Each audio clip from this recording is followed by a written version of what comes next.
Hello, my name is Bedan Mbugua, and I'm glad to be here. So my parents came from Kirinyaga County, from different places. My mother was from a place called Kirugoya in Kirinyaga County, and my father was from a place called Kiangwashi in Kirinyaga County. So although they met at a different place in Nakuru, I still remember growing back and moving back to Kirinyaga County in Kirugoya. That is where I grew up for the bigger part of my childhood.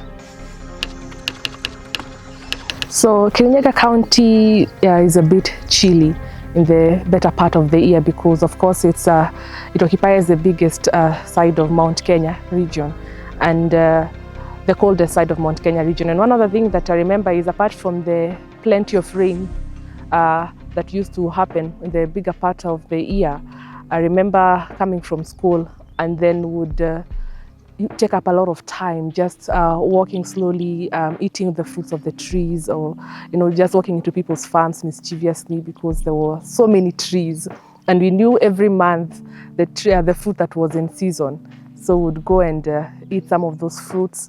We'd also visit the forest a lot to check some of the fruits that grow in the forest, and that is one thing that I identify the most with my childhood, because it's something that you might not see again unless you go back and plant trees. The greatest problem that ever happened was the deforestation of trees. I remember when I was coming from school, there used to be these very enormous trees, so many years old, that were so huge that would occupy the roads, and they would have so much shadows on the trees, and it was always such a pleasure walking back from school, the fresh air and the shades in the trees. It was something that we used to enjoy. Now when I go back to the village, the scorching sun will scorch you all the way until you get home, because what happens that there was development that came, and because of the development, so many trees were cut to lead to road expansion, to create farms, to build houses and apartments. So that is one of the changes that I've noticed, and so many fruit trees, of course, were cut because of that. So apart from those who are growing now the fruit trees economically, most of our children will have to go to the market to buy some of these fruits. Well, we used to enjoy them for free growing up.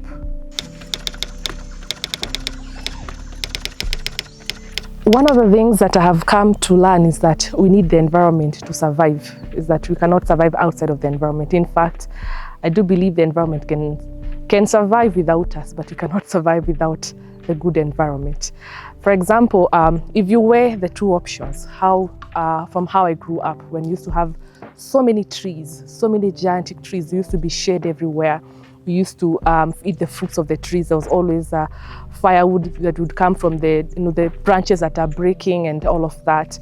And then you compare to this life now, when we have the roads that we wanted, we have the apartments that we wanted, but then there's scarcity of food. But then we cannot be able to walk freely on the roads because of the scorching sun. When you look at some of the bees migrating and all of that, we need to strike a balance between both of these, because we need the roads, we need the homes, we need farms to grow food, because also the population has grown. But then without the trees that take care of us, without the taking care of the environment, preventing soil erosion, guarding our rivers, at the end of the day we will be starving. The climate will punish us. It will be unable to grow food to the capacity that we used to grow, and even to the quality that we used to grow.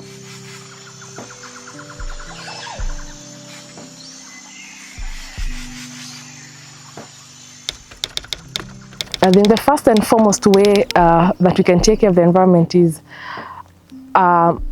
take this as a social responsibility.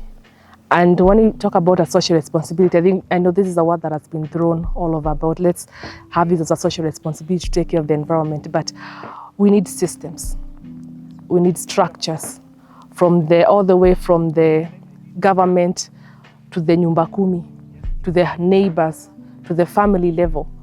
If we, for example, are able to plant trees as a family and grow the trees at a family level, then it can be easy for us to move to schools, to move to organizations, to move to departments in the nation, because then it's something that has been ingrained in our systems. But the problem is that when you talk about planting trees or taking care of the environment, it seems as if it is assigned to specific people. People who belong to the Green Belt movement, or to the Ministry of Education, or to people who are enthusiastic of nature enthusiasts. But in the real sense, because we all depend on these rivers, we depend on these trees, we depend on the conservation of soil to survive, it's something that should begin from a family level. Maybe we should begin by celebrating birthdays with growing trees and taking care of our trees. Maybe organizations should begin marking milestones by taking care of trees. Maybe we should begin by sponsoring organizations and employing people to come and clean rivers on a daily basis. If we used to celebrate milestones and birthdays in such a way, then it would be ingrained in our system that when your birthday is approaching, as you prepare for the cake, you're also preparing for the tree. As you come next year to see how far to plant another one, you can see the progress of the other tree. So if you do not take care of it, you can see that it died. But then it also makes sure that you can also take care of it, and maybe after 10 years you can be able to show our children, or we can be able to show not just how the company has grown or how our businesses have progressed, but also the trees that have grown with us or that have been with us on this journey. So it's something that we need to incorporate in our lives, incorporate in our culture, find a way to own the work that we do and to make it consistent. And once we do that, then I'm sure that there's going to be a change all around us.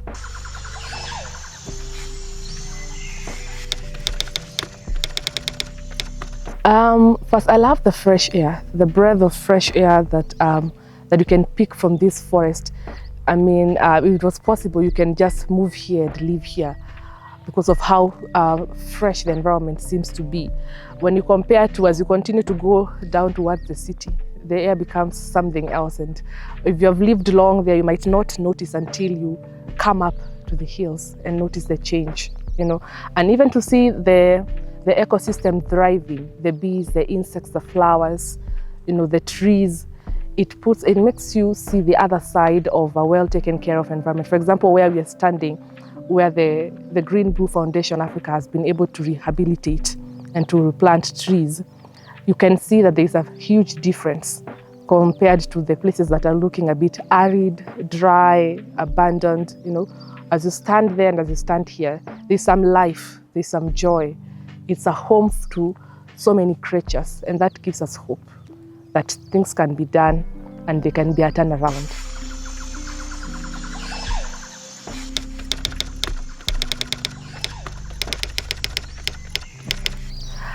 Well, first of all, it is amazing to see that this foundation was started by people who are a bit advanced in their age. So what if they move on and we are not able to occupy these places? Does it mean that you're going to stay in an environment that is not good, so to speak? I think this is a call for us to join them.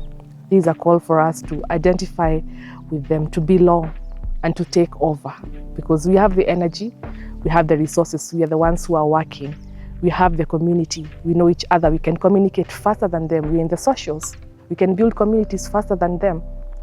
If we start this right now, what can be done in 5 years or 10 years is going to be sped up than when we leave it to them, because we can build those communities.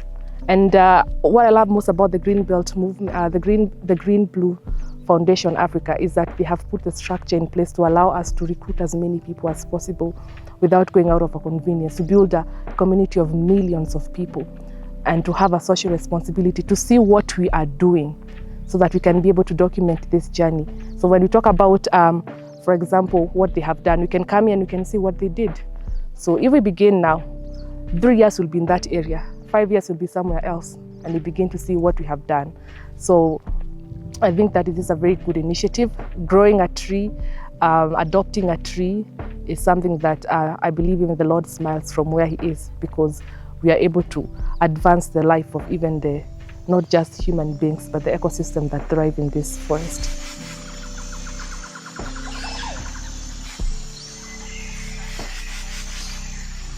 I'm inviting every citizen to wake up and join us, Green Blue Foundation Africa, because unless we as citizens, all of us act to save our motherland and our planet, there isn't much we can achieve. Secondly, I want to invite the corporates in this country. If we all have a portion where you can plant trees together with us, then that will go a long way. I'm also inviting those who are in the NGOs world, that even without the money flowing from the donors, your networks, we can join up together and make a difference. And I'm also inviting all the churches to remember that we were given a mandate, that we as stewards of the world we were given, which God looked at and said it was good, but now we have destroyed. Probably Jesus is weeping like he wept when he looked at the future destruction of Jerusalem. So together with even other members of our other religious groups, sects, we are inviting you to make it your practice and to make it your theology to do something about this environment. Together we can make a change, a little step, a square meter at a time, and we can make a change. Stretch your hands, we join together. Let's start now.